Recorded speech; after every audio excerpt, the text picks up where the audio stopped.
કારણ કે આ માસ યાની કે આ અધિક જેઠ છે ને એ સાક્ષાત ભગવાનનો મહિનો છે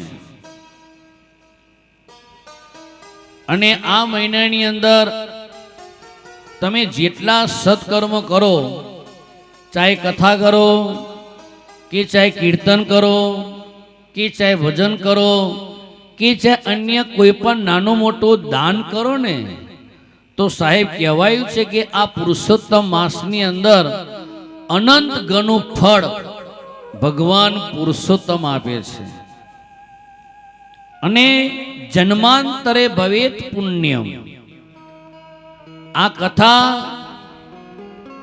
એમ કઈ સીધી મળી ગઈ નથી મને તમને. બહુ જન્મના જ્યારે પુણ્ય ભેગા કરીએ અને આપણા સંકલ્પો જો સારા હોય, વિચાર કરતા કરતા, તો આ કથા મને તમને મળે છે સાહેબ. સંકલ્પો તો આપણા સારા હોવા જ જોઈએ, પણ જ્યાં સુધીને ભગવાનની પ્રેરણા ના થાય, એટલે જો મારા ગામડામાં ઘણી વાર બધાને કહેવું છું કે જીવનમાં સુખી થવું હોય ને તો નેગેટિવ વિચાર જીવનમાં બને ત્યાં સુધીને કરવા જ નહીં, ક્યારે પણ નહીં. પોઝિટિવ થિંકિંગ રાખો. ઈશ્વર મારું કલ્યાણ કેમ ના કરે સાહેબ?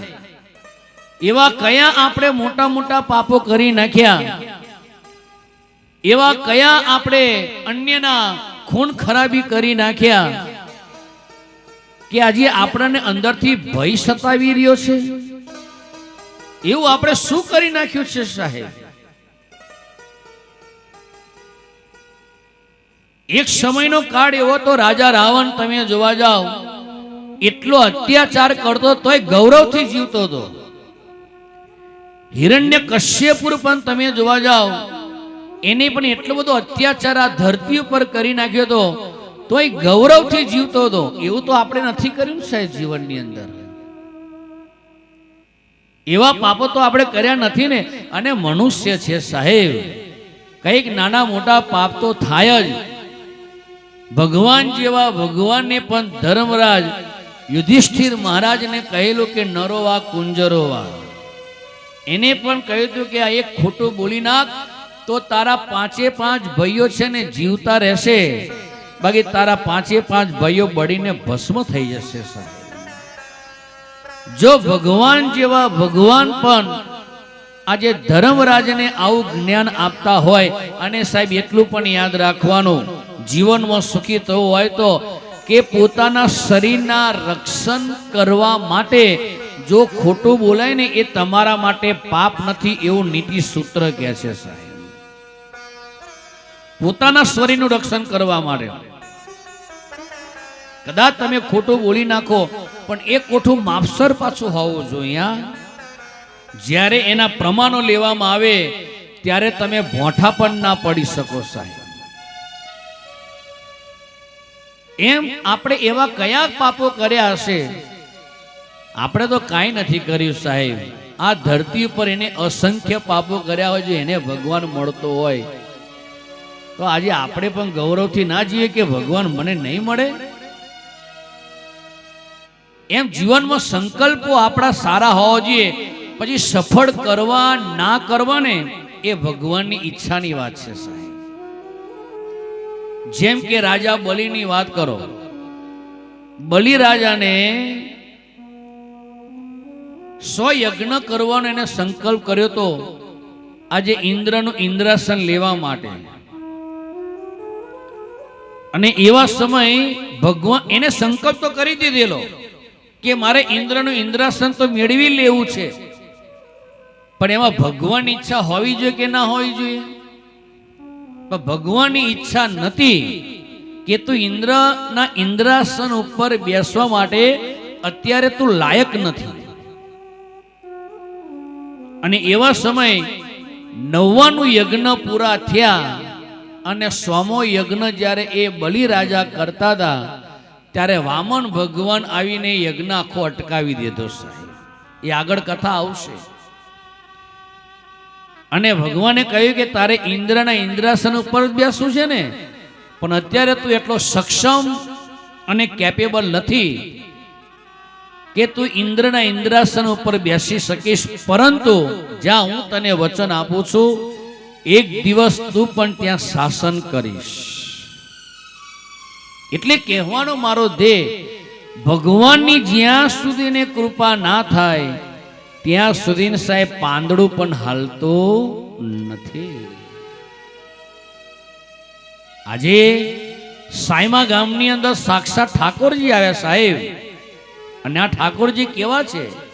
વાંગમય સ્વરૂપ, કોઈ સામાન્ય સ્વરૂપ નથી.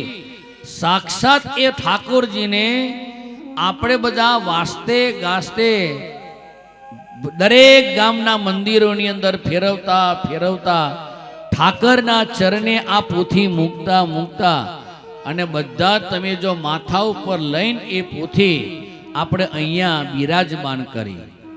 એમાં તો એક સત્સંગી ભાઈ સાહેબ જેટલા પોથીમાં હતા બધા જ ના માથા ઉપર આ પોથીને સ્પર્શ કર્યો. અને સાહેબ પોથી યાત્રા શા માટે કાઢવી પડે કે ક્યાંય ગામની અંદર ખૂણે ખાંચરે કોઈ આત્મા ભટકતો હોય અને આ પોથી દ્વારા એ આત્મા કદાચ જો એના દર્શન કરી લે તો ભગવાન પણ એને એમ કહી દે, આમંત્રણ આપી દે કે તું મારી 7 દિવસ કથા ક્યાંક ને ક્યાંય સૂક્ષ્મ રૂપે સાંભળજે, જા આજે હું તારી મુક્તિ પણ કરી દઈશ સાહેબ. કારણ કે એ આત્માને આપણે જોઈ શકતા નથી, પણ એ આત્મા આપણા તો જોઈ શકે છે કે આ જીવો શું કરી રહ્યા છે. બાકી જો સાહેબ અહીંયા આત્માઓ બધા દેખાય તો આપણે બધા ઊભા રહીએ ખરા?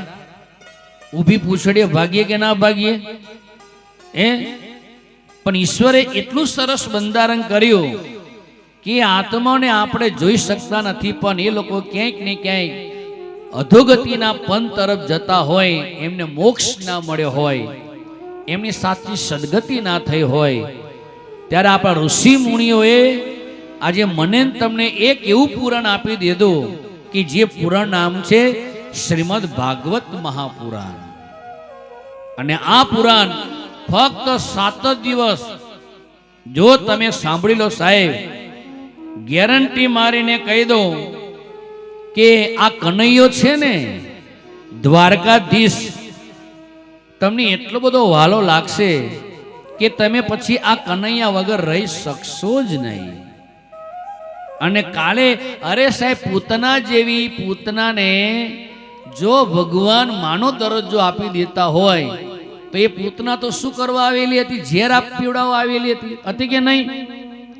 આપણે તો એવું ભગવાનને ઝેર નથી આપતા ને, ભગવાનને ભોગ ધરાઈએ છે સાહેબ.